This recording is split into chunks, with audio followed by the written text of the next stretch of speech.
الله أكبر. الله أكبر.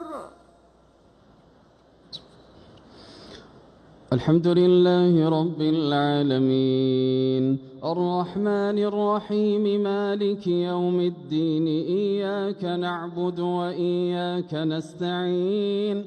اهدنا الصراط المستقيم صراط الذين أنعمت عليهم غير المغضوب عليهم ولا الضالين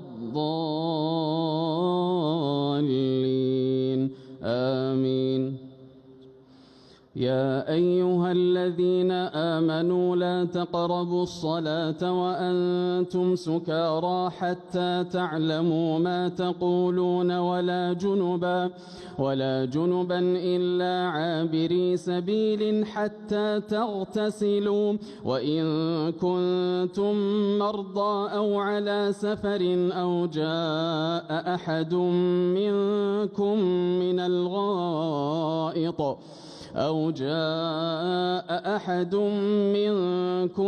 من الغائط أو لامستم النساء فلم تجدوا ماء فتيمموا صعيدا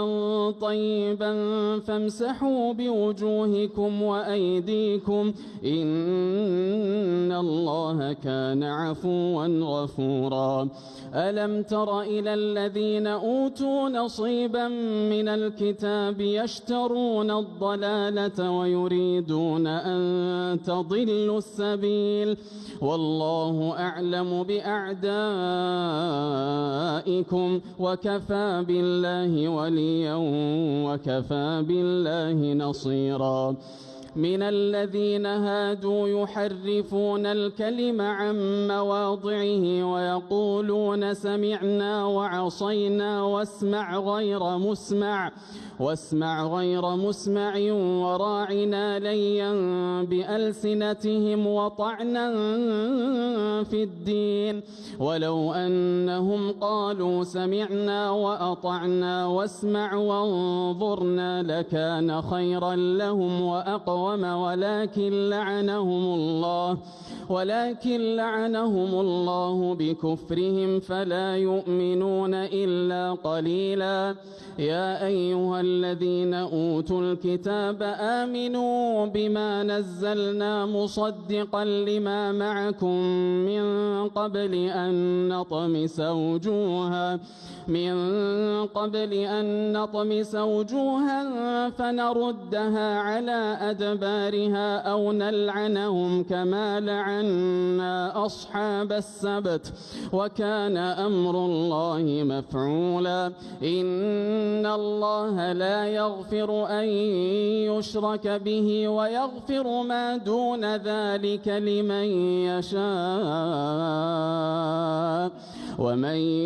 يشرك بالله فقد افترى إثما عظيما. ألم تر إلى الذين يزكون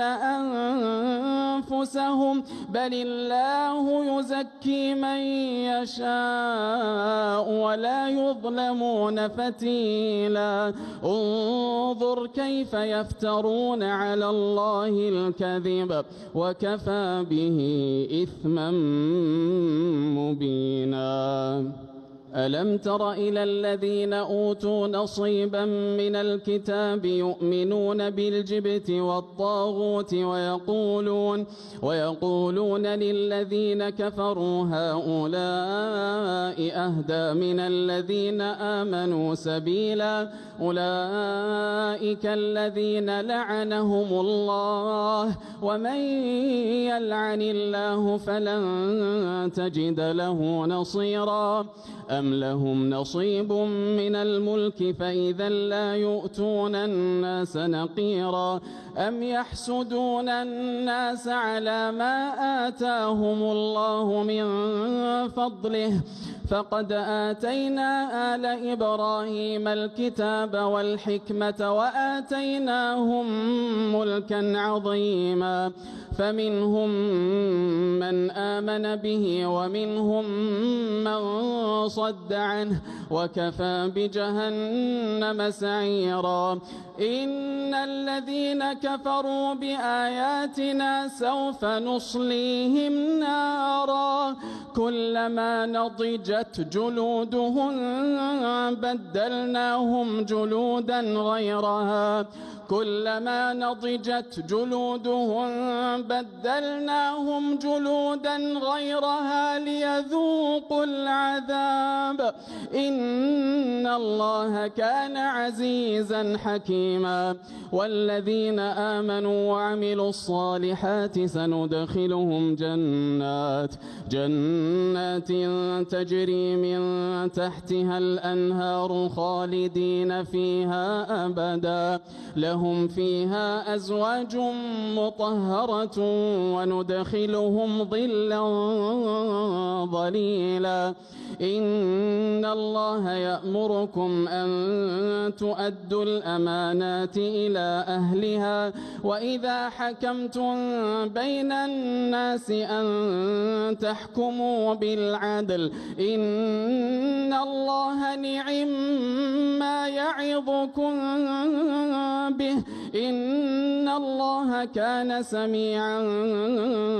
بصيرا. يا أيها الذين آمنوا أطيعوا الله وأطيعوا الرسول وأولي الأمر منكم فإن تنازعتم في شيء فردوه إلى الله والرسول إن كنتم تؤمنون بالله واليوم الآخر ذلك خير وأحسن تأويلا. ألم تر إلى الذين يزعمون أنهم آمنوا بما أنزل إليك وما أنزل من قبلك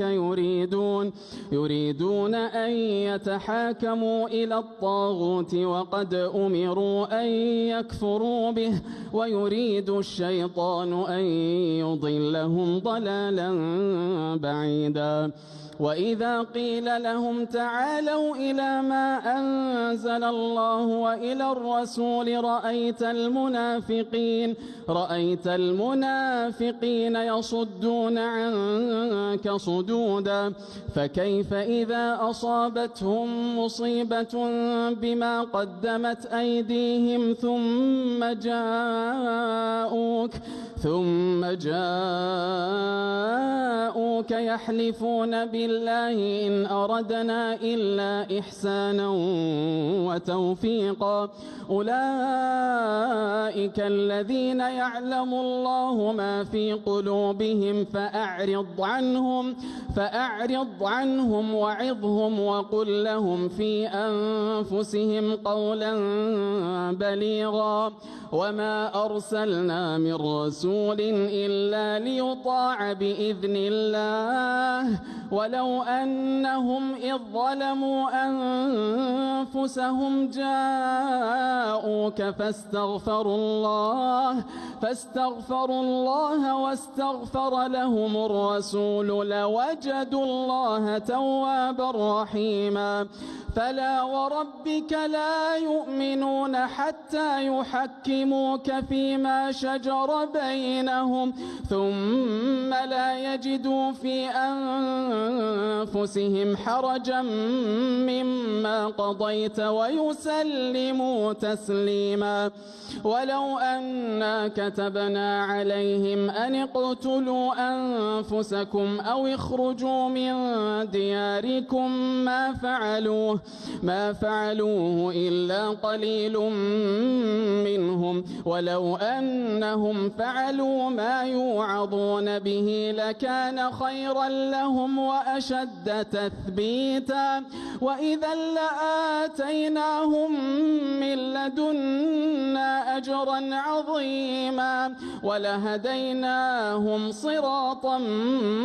مستقيما. ومن يطع الله والرسول فأولئك مع الذين أنعم الله عليهم فأولئك مع الذين أنعم الله عليهم من النبيين والصديقين والشهداء والصالحين وحسن أولئك رفيقا ذلك الفضل من الله وكفى بالله عليما يا أيها الذين آمنوا خذوا حذركم فانفروا ثبات أو ينفروا جميعا وإن منكم لمن ليبطئن فإن أصابتكم مصيبة قال قد أنعم الله علي إذ لم أكن معهم شهيدا ولئن أصابكم فضل من الله ليقولن كأن لم تكن بينكم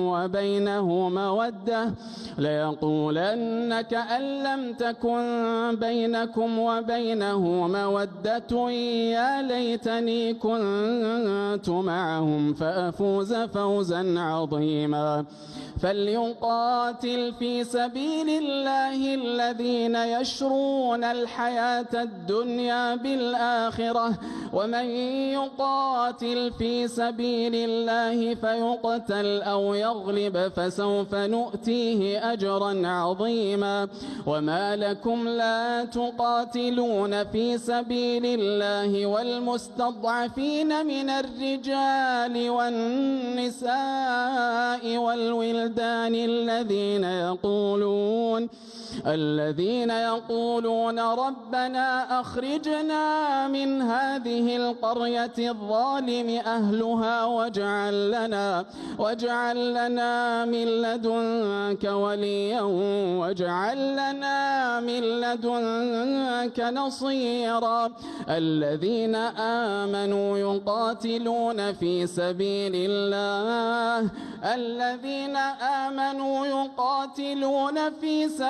الله والذين كفروا يقاتلون في سبيل الطاغوت فقاتلوا أولياء الشيطان إن كيد الشيطان كان ضعيفا ألم تر إلى الذين قيل لهم كفوا أيديكم وأقيموا الصلاة وآتوا الزكاة فلما كتب عليهم القتال إذا فريق منهم يخشون الناس كخشية الله أو أشد خشية وقالوا ربنا لم كتبت علينا القتال لولا أخرتنا إلى أجل قريب قل متاع الدنيا قليل والآخرة خير لمن اتقى ولا تظلمون فتيلا أينما تكونوا يدرككم الموت ولو كنتم في بروج مشيدة وإن تصبهم حسنة يقولوا هذه من عند الله وإن تصبهم سيئة يقولوا هذه من عندك قل كل من عند الله فما لهؤلاء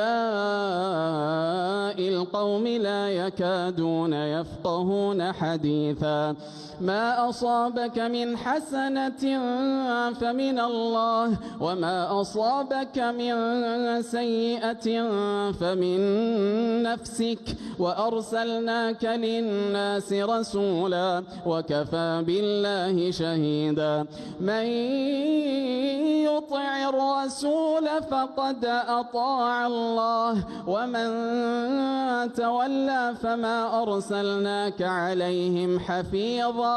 ويقولون طاعة فإذا برزوا من عندك بيت طائفة منهم غير غير الذي تقول والله يكتب ما يبيتون فأعرض عنهم وتوكل على الله وكفى بالله وكيلا أفلا يتدبرون القرآن